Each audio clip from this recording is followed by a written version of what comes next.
देखिए हम लोग देखेंगे अवतल दर्पण में बने प्रतिबिंब का स्थान और इसकी प्रकृति। तो जो अवतल दर्पण हो चाहे उत्तल दर्पण हो, ये बना कैसे है? एक खोखला गोला से बना है। किस गोला से? खोखला गोला से।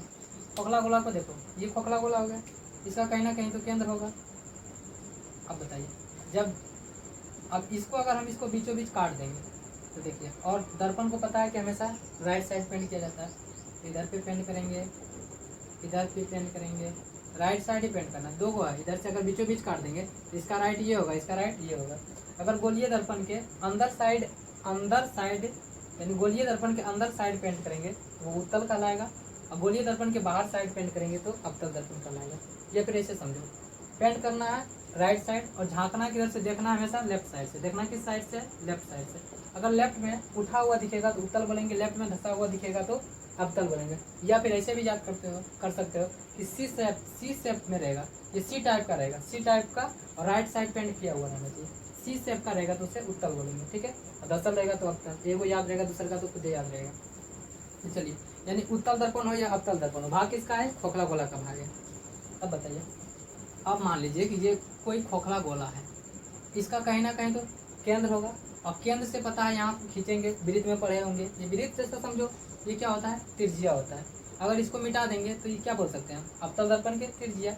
या फिर ऐसे करके अगर हम इधर खींचेंगे, इधर तो पेंट किया रहता है, अगर इसको हम काट देंगे तो इसको ये भी तो त्रिज्या है, ये त्रिज्या किसका हो जाएगा? तो ये हो जाएगा उत्तल दर्पण के लिए। लेकिन हमको उत्तल दर्पण नहीं पढ़ना है, किसका पढ़ना है? अवतल दर्पण। उत्तल दर्पण में उत्तल दर्पण से ज़्यादा क्वेश्चन तो बनता नहीं है, अवतल दर्पण से बनता है। और लेंस में उत्तल लेंस से ज़्यादा बनता है, अवतल लेंस से कम बनता है। तो चलिए देखते हैं, अवतल दर्पण में बने प्रतिबिंब का स्थान और प्रकृति पता करेंगे। अब थोड़ा सा जानिएगा कि अवतल दर्पण, ये रहा अपन का अवतल दर्पण। अवतल दर्पण इसका कहीं ना कहीं केंद्र होगा, केंद्र से अगर दर्पण तक खींचे, यहाँ इसको बोलते हैं पोल, इसको बोलते हैं केंद्र। केंद्र से पोल की दूरी त्रिज्या कहलाती है, वक्रता त्रिज्या। क्या कहलाता है? वक्रता त्रिज्या। और वक्रता त्रिज्या का आधा फोकस, वक्रता त्रिज्या की आधी फोकस होती है, यानी वक्रता त्रिज्या की आधी फोकस होती है। तो F बराबर फॉर्मूला भी हो जाता है कितना? R/2। अब बताइए, इसको अगर और बढ़ा सकते हैं अपना मन से, जितना बढ़ाना बढ़ा दो, अनंत तक लेके चलो। ये अक्ष को क्या बोलेंगे? मुख्य अक्ष या प्रधान अक्ष बोलेंगे। अब समझना है थोड़ा सा। आइए 10 क्लास में पढ़ते हैं ग्राफ। ये कौन सा अक्ष? एक्स अक्ष, ये एक्स डैक्स। बताइए, इधर जाएंगे तो ये तो मूल बिंदु हो गया, मूल बिंदु का निर्देशांक कितना आता है? 0 0। इधर जाएंगे तो 1 2 3 4 प्लस में, इधर पे आएंगे तो -1 -2 -3 नेगेटिव वैल्यू। यानी मूल बिंदु से जो लेफ्ट साइड में जाता है उसका मान नेगेटिव यानी ऋणात्मक होता है, और जो मूल बिंदु से राइट साइड जाएगा उसका मान पॉजिटिव यानी धनात्मक होता है। अब यहाँ पे देखना है, मूल बिंदु को मानना है तुमको P। P से अगर लेफ्ट साइड में कोई भी चीज़ है नेगेटिव वैल्यू लेंगे, P से राइट साइड में कोई चीज़ जाएगा तो उसे पॉजिटिव वैल्यू लेंगे, यानी पॉजिटिव धनात्मक, नेगेटिव ऋणात्मक। तो फॉर्मूला है 10 में पढ़ना है भाई साहब। चलिए हटाइए, इतना तक तो समझ में आ गई। अब बोलेगा कि बताइए अवतल दर्पण की फोकस दूरी कैसी होती है? धनात्मक की ऋणात्मक? तो अवतल दर्पण है किस साइड में है? लेफ्ट साइड में। तो लेफ्ट साइड में जो भी रहेगा ऋणात्मक, तो अवतल दर्पण की फोकस दूरी ऋणात्मक, अवतल दर्पण की वक्रता त्रिज्या ऋणात्मक, यानी जो भी लेफ्ट साइड में आएगा सबका मान ऋणात्मक होगा। तो हमारा देखना है कि प्रतिबिंब का स्थान और इसकी प्रकृति पता करेंगे। अब तरीके को समझ जाओ, ये है अनंत और ये क्या है? फोकस। मान लो कि फोकस का गर्लफ्रेंड रहे अनंत। कौन रहे? अनंत। ये दोनों कभी एक दूसरे को देखे नहीं हो, कहीं से हुआ होगा मैसेंजर वगैरह से, देखा देखी नहीं हुआ। अब बोलिएगा कि वीडियो कॉल करके देख सकता है, ये सब नहीं सोचना, नहीं तो समझ लो, समझाने के लिए समझ लो कि फोक्सा का गर्लफ्रेंड है इन्फिनाइट यानी अनंत है। अब दोनों बात किया, एक आध दिन मिलने का मन किया, चलिए मिलते हैं। लगाया फोक्सा फोन अनंत को, अनंत तो इसका भी तो मन होगा ऐसा, जब GF इसका GF है तो मन तो रहबे न करेगा, रहबे करेगी। बोला चलिए एक दिन मुलाकात करते हैं। आप देखिए, ये फोकस लगाया फोन किसको? अनंत को। अनंत को लगाया, ये इसका घर यहाँ पे है, इसका घर फोकस का घर यहाँ पे है, नीचे वाला का घर फोक्सा का घर तो निशान अलग कर देते हैं रेड कलर से। तो चलिए, ये फोकस है, ये स्टार्ट किया फोन लगाना, यहाँ से फोन लगाया, लगाई इसको एक एक को, प्रतिबिंब देख लेना, यहीं से समझ आना। अगर वस्तु को रखेंगे कहाँ पे? अनंत पे, प्रतिबिंब कहाँ बनेगा? फोकस पे, एक नंबर। कॉल लगाया, चलिए मुलाकात होगा, आगे बढ़िए। चलिए भाई साहब, गर्लफ्रेंड जी आगे बढ़िए। पहुंच गई कहाँ पे? यहाँ पे 2 नंबर में, किसके पास? तो अनंत और केंद्र के बीच। कहाँ? अनंत और केंद्र के बीच। देखिए ये अनंत, ये केंद्र, इसके बीच में पहुंची है कि नहीं? अनंत और केंद्र के बीच। ये बैठा थोड़ी रहेगा, ये भी तो आएगा। तो ये जब ये अनंत और केंद्र के बीच पहुंची है तो फोक्सा पहुंच गया है। फोक्सा कहाँ पहुंच जाएगा? फोकस और केंद्र के बीच। चलिए इसका 2 नंबर, इसका भी 2 नंबर। अब समझो, जब वस्तु को रखेंगे अनंत पर, प्रतिबिंब फोकस पे। जब वस्तु को रखेंगे अनंत और केंद्र के बीच, तो प्रतिबिंब केंद्र और फोकस के बीच। अब ये चल आई कहाँ पे? यहाँ से बढ़ के केंद्र पे। कहाँ पे? केंद्र पे।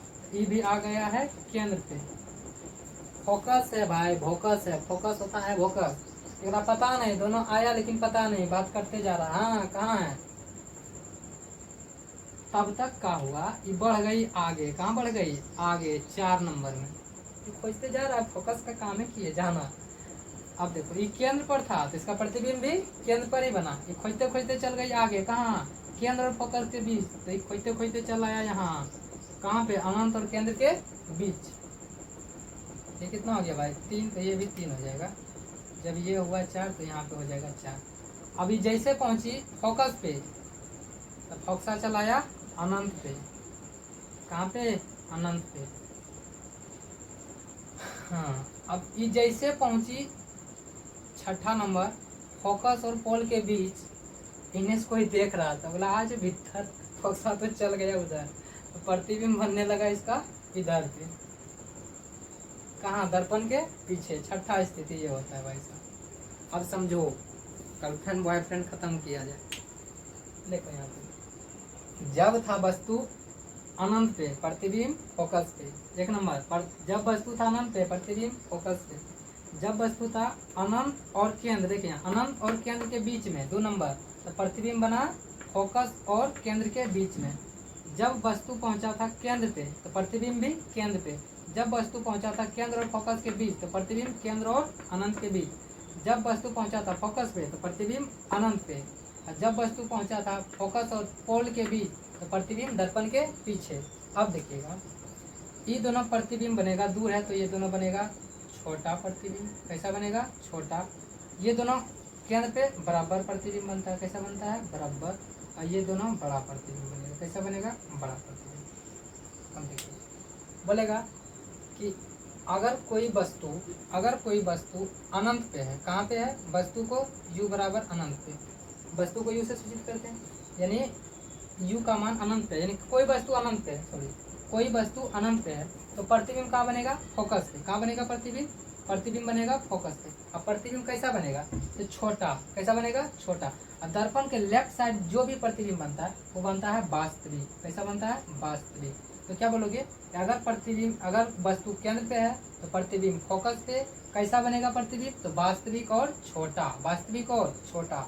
1-2 नंबर के लिए छोटा, 3 नंबर में प्रतिबिंब बनेगा बराबर, और 4-5 में प्रतिबिंब बनेगा बड़ा।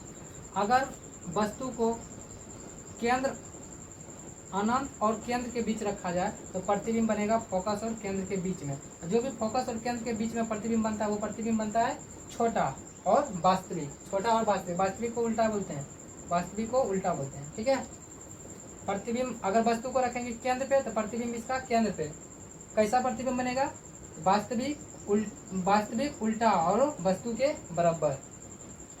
जब वस्तु को रखेंगे केंद्र और फोकस के बीच तो प्रतिबिंब बनेगा केंद्र और फोकस के बीच, तो प्रतिबिंब बनेगा केंद्र और अनंत के बीच में। प्रतिबिंब कैसा बनेगा? बड़ा बनेगा, वास्तविक और उल्टा बनेगा।